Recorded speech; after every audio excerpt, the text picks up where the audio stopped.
Have you ever found yourself thinking about something you wish you weren't thinking about? Not because you're bad, not because you're weak, but because you're human. There's a kind of thought that creeps in quietly.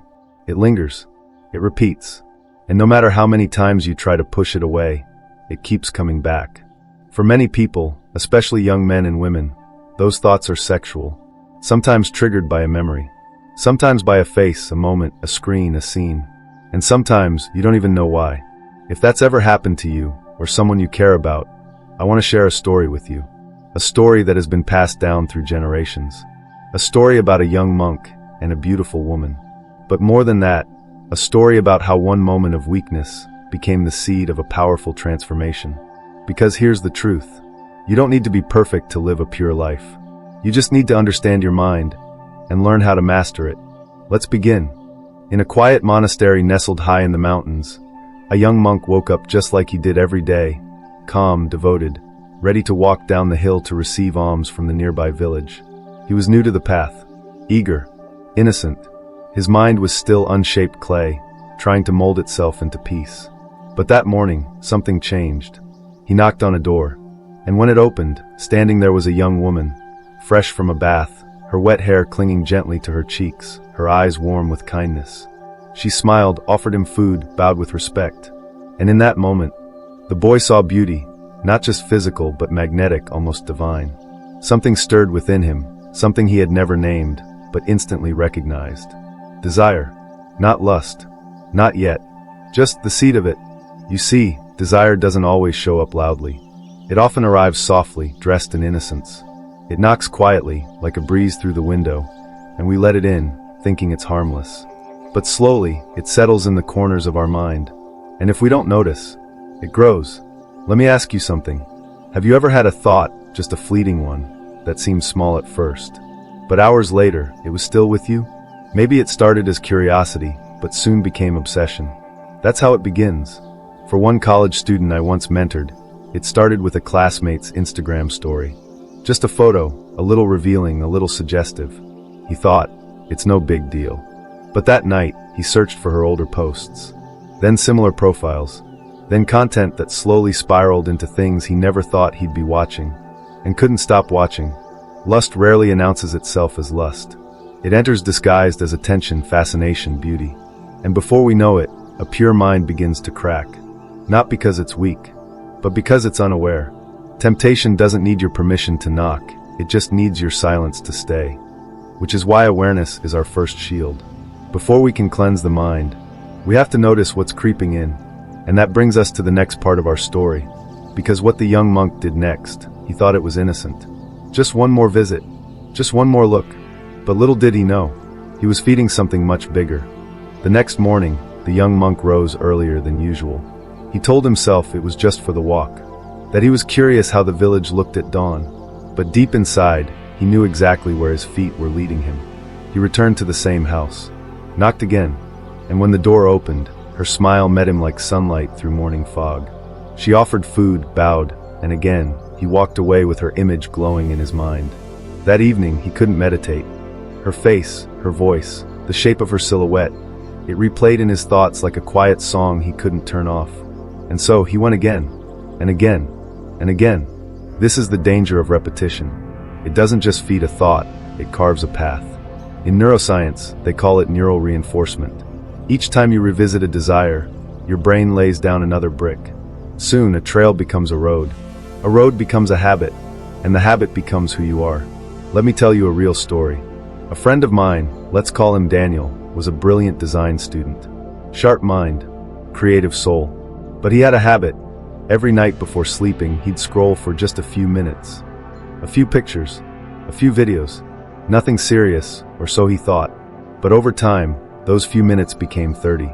Then an hour. He started skipping morning classes, struggling with confidence, and losing the spark in his work. When we finally talked, he said something that still stays with me. I never realized I was training my brain to crave emptiness. That's what repetition does. It doesn't always scream. Sometimes it whispers, until the whisper is all you hear. And the young monk, he began showing up earlier, pretending it was still for alms. But one day, the woman gently said, "Venerable sir, I haven't bathed yet. Would you kindly wait while I go to the river?" And in that moment, desire stopped knocking. It kicked the door wide open. What you repeat, you become.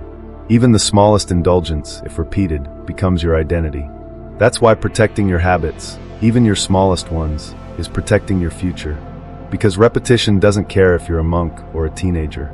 It only needs one thing to grow, your permission. And soon, that curiosity becomes a secret. And secrets, as we'll see next, begin to change you from the inside out. It started small. The young monk would sneak glances, then hide behind trees, then sit for hours, not in meditation, but in memory. At first, no one noticed. He still wore the robe, still followed the rituals, still smiled at his brothers during meals. But inside, his mind was somewhere else. Not on breath, not on stillness, but on her. That's the tricky thing about lust. It doesn't shatter your peace with a loud bang. It drips, one thought at a time. You don't even realize it's stealing your focus. Until one day, you sit down to meditate, and all you hear is noise. And the damage isn't just spiritual. It's emotional, mental, even physical. Let me share a story from someone in our community. A man in his early 30s. He had a solid job, loving partner, great health. But over the years, he started using adult content as his stress relief. Just 10 minutes after work, then 20. Then it became every lunch break, every night, every moment he felt bored, anxious, or alone. His words? I didn't even realize I was escaping. I just knew I couldn't sit still anymore. Silence made me nervous.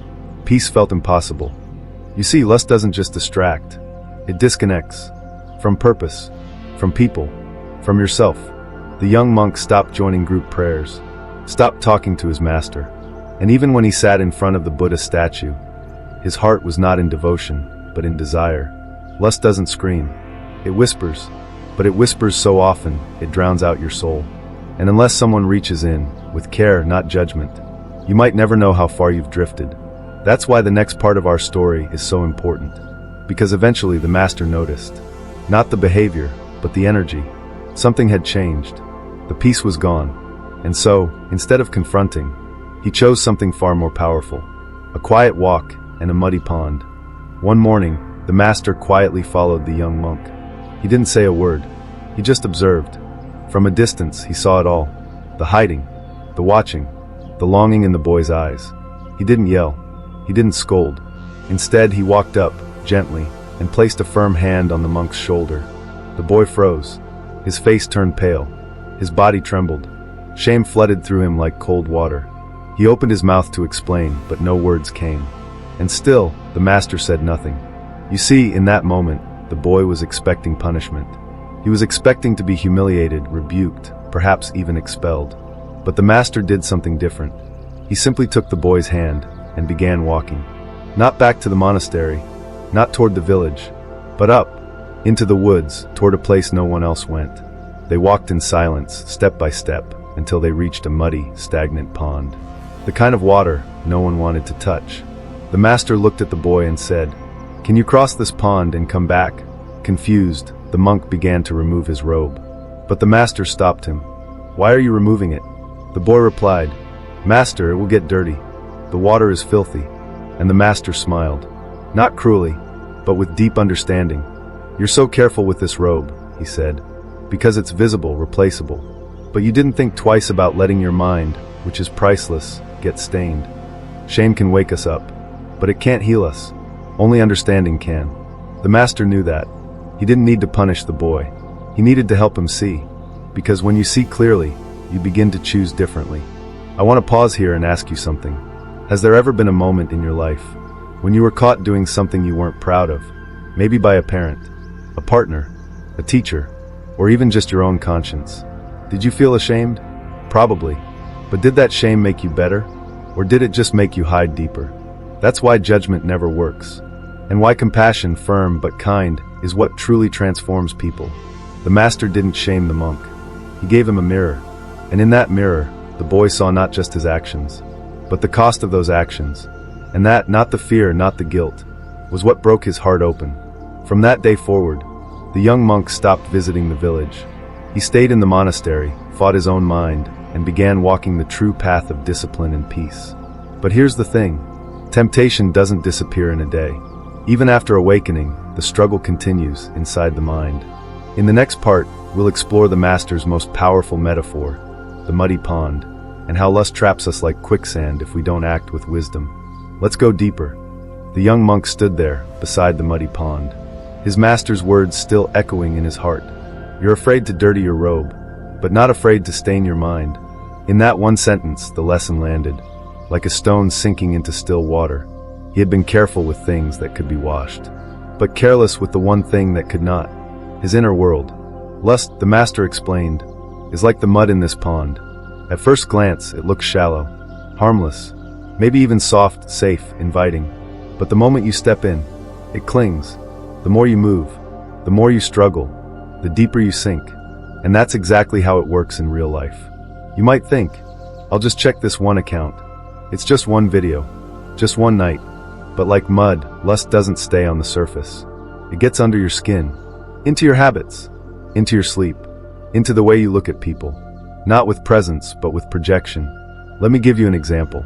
A man once told me how he used to be present with his wife, truly see her, feel her, hold her with love. But after years of casual scrolling through adult content, he realized his real relationships started feeling dull. Why? Because his brain was chasing a fantasy loop. One that was constantly new, constantly intense, constantly unreal. And slowly, he stopped being moved by real touch, real connection, real love. He said, "It wasn't just my intimacy that broke, it was my joy." The mind is like a white cloth. A single drop of mud may seem small, but if you rub it in, the whole fabric stains. And like mud, lust doesn't just stain, it spreads. That's why the master didn't yell. He showed the boy the truth, through nature, not punishment. And the young monk, he wept, not just out of guilt, but out of clarity. He finally saw where the path was leading. And that awareness, painful as it was, became his turning point. But of course, even awareness isn't enough if the world around you keeps feeding the mud. And in today's world, that's exactly what's happening. Every scroll, every algorithm, every tab that opens a little too easily. In the next part, let's explore how technology is quietly rewiring our brains and how we can break free from the trap. Today, the muddy pond doesn't live in the forest. It lives in your phone. One tap, one swipe, and suddenly, the mind that once sought peace is being pulled into a flood of images it never asked for, but can't seem to look away from. The truth is, lust has found a new home. Not in the village, but in your pocket. And here's what most people don't realize.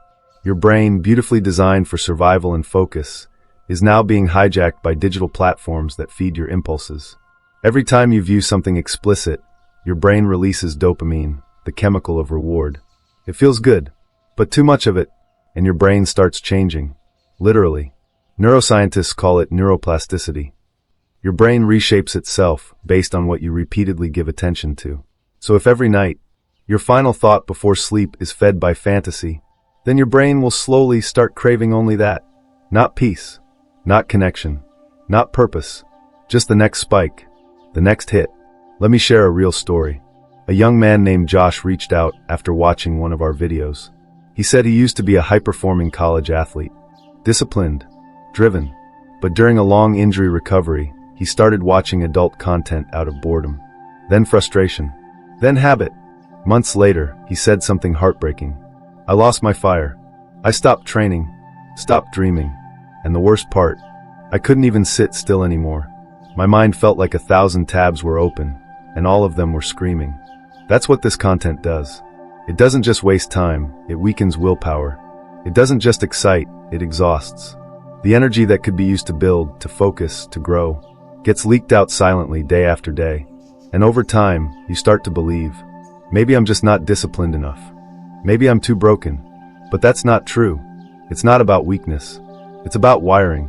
If the world is constantly planting weeds in your mind, you must become the gardener. You can't always control what appears on your screen, but you can control what you feed. The young monk didn't just stop walking to the river. He stopped feeding the thoughts that led him there. He started turning inward, breathing deeper, living slower, and slowly, the images began to fade. But how? How did he actually clean his mind, not just avoid the dirt? That's what we'll explore next.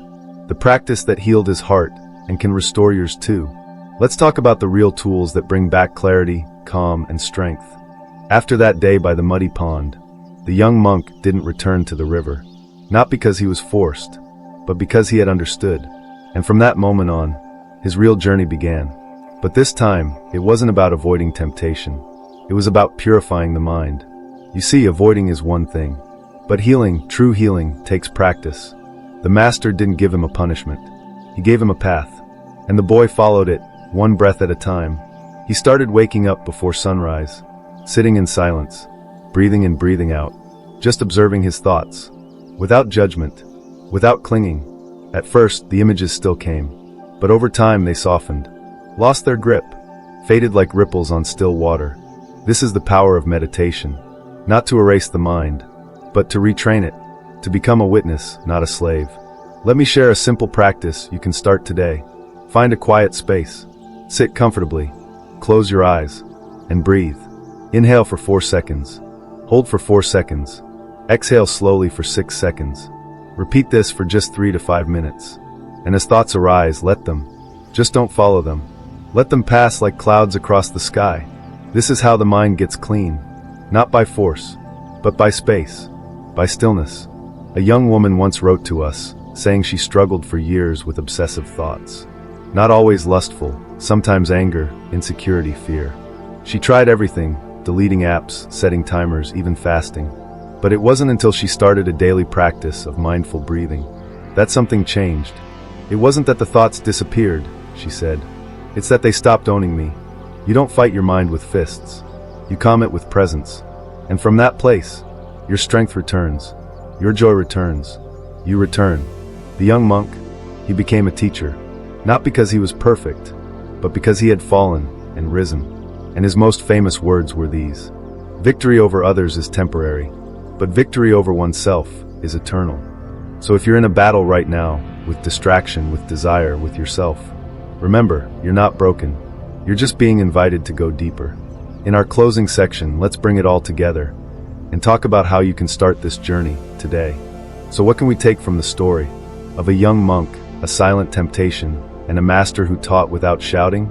It's this: the real danger never lies in the desire itself, but in letting that desire guide your mind without awareness. You are not weak for being tempted. You are not broken for struggling. You are human, but you're also more than just human. You are awareness. You are will. You are the one who can pause, observe, and choose differently. In a world filled with noise, the real strength is not shouting louder, but learning how to be still. And in that stillness, the healing begins. Let's recap what we've learned. Lust doesn't start big, it starts in whispers. Repetition is powerful. It shapes your mind and builds your habits. Shame isn't the cure, awareness is. Lust sticks like mud, but it can be washed if the washing is consistent. Technology is a tool, but left unchecked, it rewires you in ways you don't even notice. Meditation isn't just silence, it's returning to yourself. Victory over the mind isn't loud, it's quiet, daily, and deeply personal. So if you've been feeling lost in your own thoughts, or stuck in habits you're too ashamed to speak of, know this: you are not alone, and you are not beyond change. Because change doesn't come from being perfect, it comes from being present. Take a breath with me right now. Just one deep inhale, and a slow, soft exhale. That breath, that's the beginning. If this story spoke to something inside you, share it with someone who might need it too. Leave a comment if you're choosing to start fresh today. And remember, one small shift in awareness can change the direction of an entire life. The monk rose again. So can you.